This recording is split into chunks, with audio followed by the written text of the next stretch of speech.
Hello guys, hello, this is for Cancer.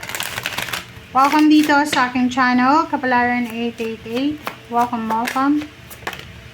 This is collective reading para sa lahat ng Cancer. So, tingnan natin Cancer kung anong message ang kailangan yung marinig. Sa mga bago kong subscribers, please like, share, and subscribe guys. Okay, Cancer. Last quarter mo in Gemini, last quarter mo in Aries. So, last na siya. Last quarter. So, Cancer, clear your mind, work through your feelings. Marami bang gumugulo sa isip mo, Cancer? Marami ka bang inaalala? Confused ka ba? Na-stress ka ba? Nag-aalala ka ba? Kasi dito sa barahang to, sinasabi ng baraha sa'yo na kailangan mong palinawin ang isip mo. Paliwanagin mo ang mindset mo. Clear your mind. Pwede kang maglakad-lakad sa nature, magsimba, magpray. Umalis ka sa maingay na lugar. Umalis ka sa toxic environment. Magpahinga, magbakasyon, parang ganun. Basta yung klaro, walking guys, walking. Walking ang pinaka-easy na paraan para ma-clear yung utak natin. Kasi pag naglalakad ka, blanco yung utak mo eh. May maiisip ka, tapos biglang magbabago naman yung isip mo. Ang ganda ng walking. Okay, and next is work through your feelings. So yun, trabahuin mo daw yung emotion mo. Okay, pag-aralan mo mabuti yung mga actions, reactions mo sa ibang tao, sa sarili mo. Okay? Ang work through your feelings na to, kailangan dito huwag maging aggressive, huwag maging impulsive, huwag magmamadali. Alright.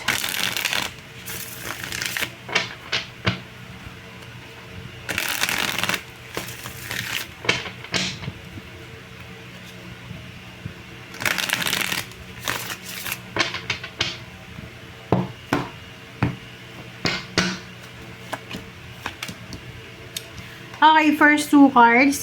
Queen of Pentacles and Nine of Cups. Wow! Nakikita ko sa'yo dito, Cancer, na isa sa mga wishes mo, financially, ang posibleng mangyari.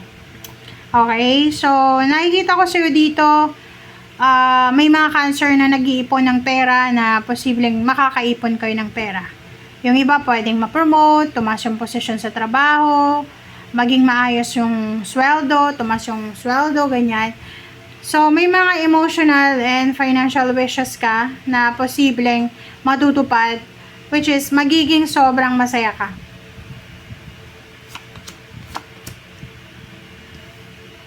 Okay, next is the Wild Hunt and the King of Wands. Trabaho.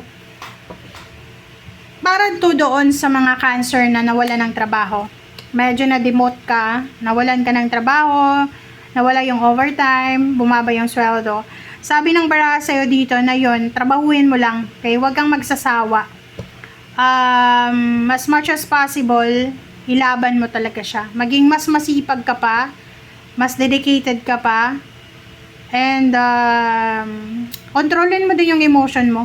Okay? Kasi sa usaping trabaho, sabi sa'yo dito, eto, King of Wands and Queen of Pentacles. Walang question yung pagiging masipag mo, pagiging magaling mo sa trabaho. Ang problema lang dito, marami kang pwedeng makaaway, marami kang hindi makasundo sa trabaho. It's because may mga nasasaktan sa mga sinasabi mo. Okay? So, sabi ng baraha sa'yo dito na kailangan mong, kumbaga, anong tawag dito? Gawin mong healthy yung relationship mo sa mga katrabaho mo or sa kahit na sino sa paligid mo.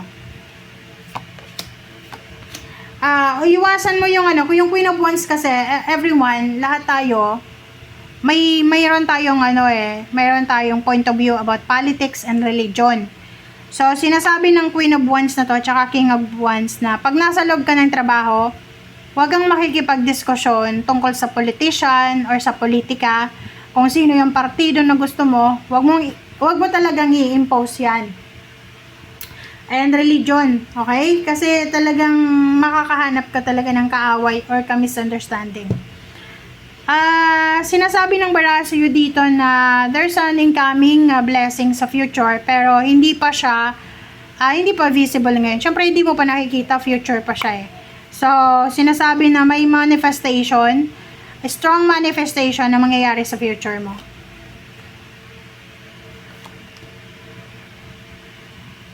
Okay, dito naman, sinasabi ng baraha sa'yo, kung medyo nabibigatan ka na sa obligations mo, like eto, obligations, duties, and responsibilities, kung medyo nabibigatan ka na pagod ka na, feeling suffocated, feeling restricted, sinasabi ng baraha na pwede ka naman magpahinga.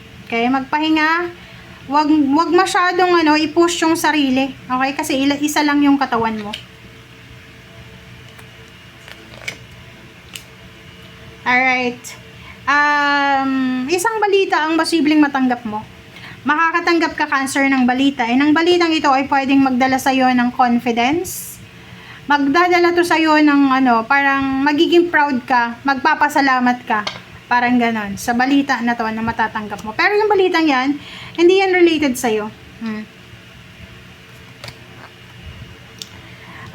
In the near future, sinasabi ng baraha sa'yo dito na there's an incoming financial blessing, financial help, yun nga, salary increase, higher position, may pwede kang pagkakitaan, unexpected.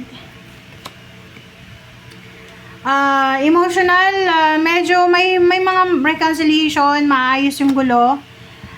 Diba, sabi na eh.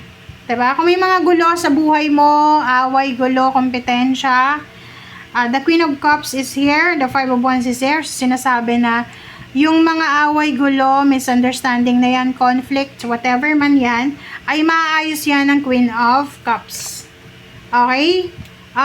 Financial legacy to eh. Oh wow! So sinasabi ng baraha sa'yo na in the near future, you will receive blessing, financial blessing.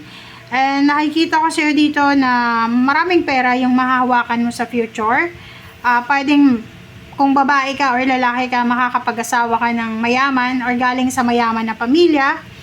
And yung iba sa inyo dyan, posibleng business. Kung may business kayo, yung business na to na ginagawa nyo ay magpo-flourish siya. Magpo-progress yung business mo. Collaboration. So, kung nasa company ka din, project. So, mga mga freelancer, yung mga project nyo ay magbo-boom siya. So, magte-trend yung lahat ng mga ginagawa nyo. Alright? So, yun guys, ang nakikita natin dito sa baraha mo. Basta may mga misunderstanding na pwedeng matapos na, may gulo, may mga blessings na darating sa'yo. Okay? Thank you. Bye!